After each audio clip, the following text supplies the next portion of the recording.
ঝিনাইদহ যশোর মহাসড়কের বিষয়খালী এলাকা এটি। 2 লেনের সড়কটির মাঝখানে সৃষ্টি হয়েছে অন্তত 6টি ডিভাইডার। সড়কের অনেক স্থানে দেখা দিয়েছে উঁচু ঢিবি।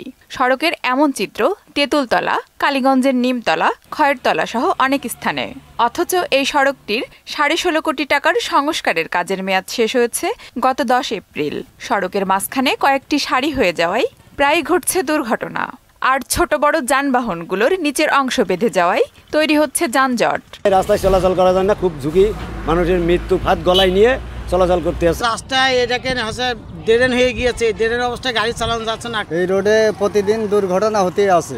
আমরা চাচ্ছি যে এতে খুব তাড়াতাড়ি এই রাস্তাটা সংস্কার করতে। ওয়ালটন ফ্রিজ কিনে অনেকের মতো আপনিও হয়ে যেতে পারেন মিলেনিয়াল সেরা পণ্যের সেরা অফার।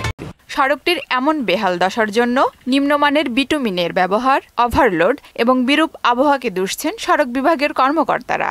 ওভারলোডের কারণে একটা আছে, আর এখন ওয়েদারের টেম্পারেচার অনেক বেশি, হাই টেম্পারেচারের কারণে একটা সমস্যা। এটা আমরা উইকেয়ারকে হ্যান্ড ওভার করে দিয়েছি। ওরা অলরেডি ওদের টেম্পোরারি মেইনটেন্সের আওতায় ওরা ব্যবস্থা নিচ্ছে।